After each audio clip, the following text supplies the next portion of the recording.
Let's start the party.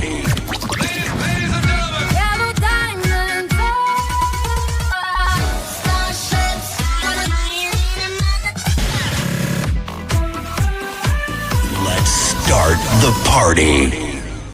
Banjir pasang air laut atau rop meluas dan menimbulkan pantai.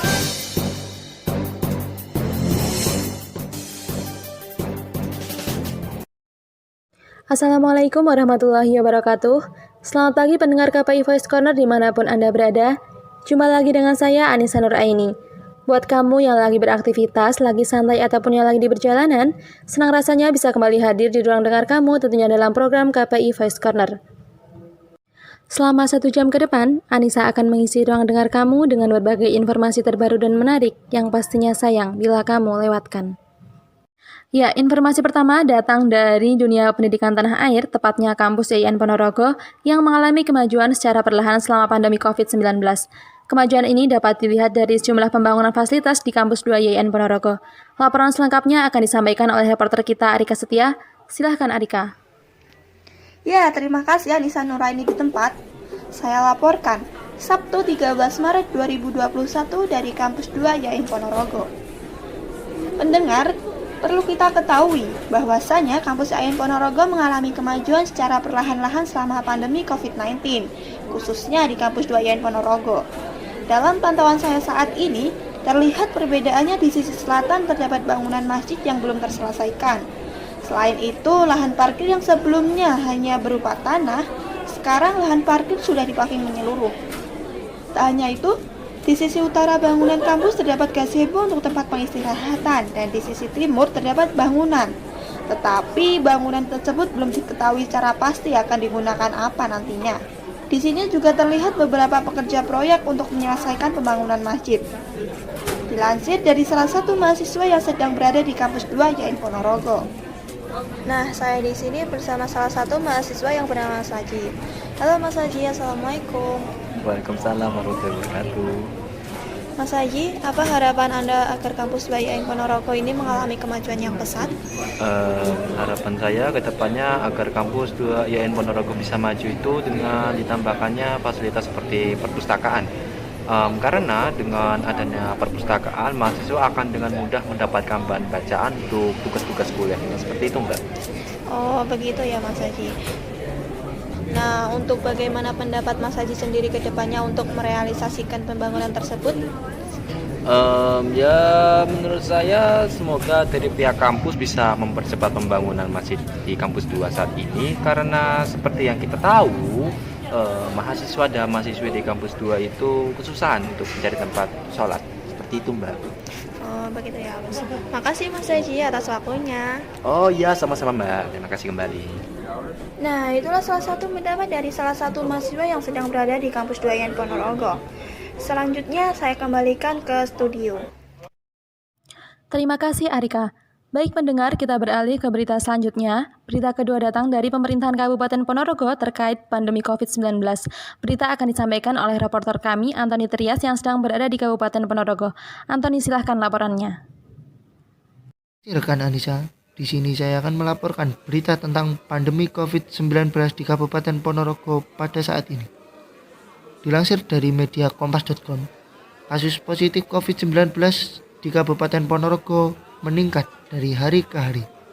Kini, jumlah warga yang terpapar COVID-19 lebih banyak dibandingkan pasien yang sembuh.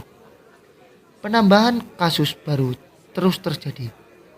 Angka kesembuhan lebih kecil dari angka konfirmasi warga terpapar virus corona.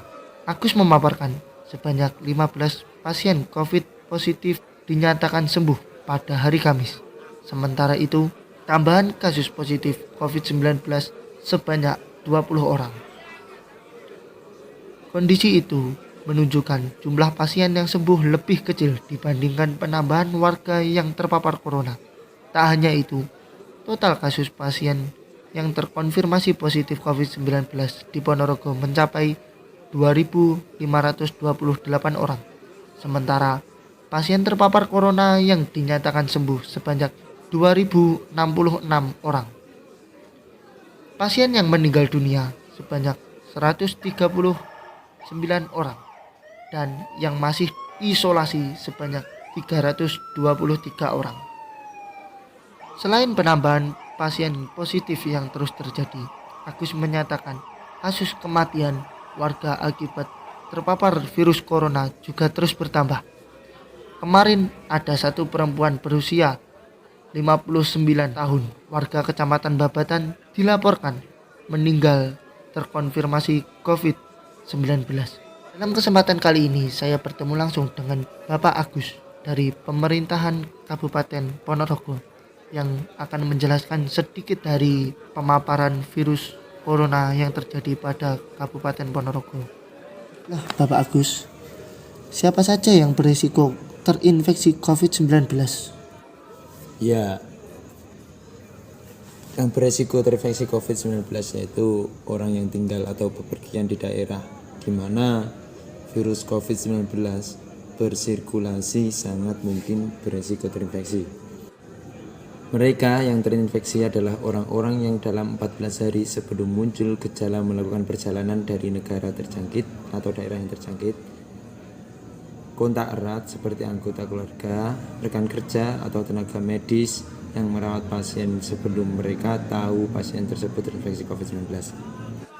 Dan yang paling berisiko tinggi itu ya petugas kesehatan yang merawat pasien yang terinfeksi COVID-19 itu berisiko lebih tinggi dan harus konsisten melindungi diri mereka sendiri dengan prosedur pencegahan dan pengendalian infeksi yang tepat. Begitu. Bapak, itu bagaimana manusia bisa terinfeksi ya Pak ya? Seperti warga Ponorogo sendiri itu terinfeksi COVID-19 itu penularannya lewat apa atau terinfeksi dari apa? Mohon penjelasannya Pak. Jadi begini, seseorang dapat terinfeksi dari penderita COVID-19. Penyakit ini dapat menyebar melalui tetesan kecil atau droplet dari hidung, mulut, pada saat batuk atau bersin. Droplet tersebut kemudian jatuh pada benda di sekitarnya.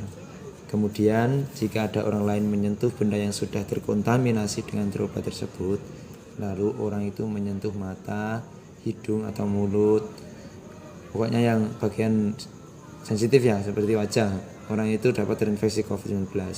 Seseorang bisa juga terinfeksi COVID-19 ketika tanpa sengaja menghirup droplet dari penderita gitu. Inilah sebabnya mengapa kita penting untuk menjaga jarak hingga kurang lebih 1 meter dari orang yang sakit. Sampai saat ini para ahli masih terus melakukan penyelidikan untuk menentukan sumber virus, jenis paparan dan cara penularannya gitu. Begini Bapak, kalau kan sekarang itu marak yang namanya vaksin. Apakah di Kabupaten Ponorogo itu sendiri sudah ada vaksin untuk penanggulangan COVID-19 di Kabupaten Ponorogo sendiri, Pak? Ya, untuk vaksin atau penawar dari COVID-19, alhamdulillah dari canangan pemerintah itu sudah terbagian. Seperti halnya daerah Ponorogo juga sudah ada bagiannya untuk vaksinasi kepada masyarakat, terutama ditujukan kepada tenaga medis, perawat, di mana yang bisa berisiko lebih tinggi ya, terjangkit dengan virus COVID-19. Bentuknya tenaga pendidik atau kelompok-kelompok orang yang dimana banyak melakukan interaksi kepada masyarakat. Nah itu kan divaksinasi agar lebih meminimalisir terjangkitnya virus COVID-19. Begitu. Melihat situasi yang seperti ini ya Pak ya, itu di Ponorogo sendiri apakah juga diterapkan PPKM Pak seperti di daerah-daerah lain? Ya, karena memang itu berdampak besar terutama pada kesehatan masyarakat. PPKM atau pembatasan kegiatan masyarakat mikro itu memang dilakukan. Ya dibatasi karena melihat bahayanya itu, dan tidak terlalu ketat karena memang dari kesehariannya sendiri masyarakat butuh penghasilan, dimana kalau di situ sangat ketat sampai tidak bisa bergerak kemana-mana masyarakat, nanti akan berpengaruh pada siklus ekonomi yang dialami oleh masyarakat, apalagi Ponorogo di mana mata pencaharian masyarakatnya ya masih bergantung lah pada kegiatan keseharian gitu. Tapi untuk sekarang ada berita terbaru terkait pencabutan, tetapi protokol kesehatan tetap dilaksanakan sebagaimana mestinya begitu. Baik Pak, terima kasih atas waktunya dan mungkin kita dapat menambah wawasan dari jawaban-jawaban Bapak tadi untuk menambah kewaspadaan kita terhadap bahayanya virus COVID-19 di Kabupaten Ponorogo itu sendiri. Terima kasih Pak atas waktunya. Ya, sama-sama. Iya. Demikianlah yang dapat saya sampaikan, Saudari Anissa. Saya kembali ke studio. Terima kasih Antoni laporannya. Baik pendengar, demikianlah sejumlah berita terhangat yang dapat kami sampaikan ke ruang dengar Anda. Selamat pagi, selamat beraktivitas, sampai jumpa, dan wassalamualaikum warahmatullahi wabarakatuh.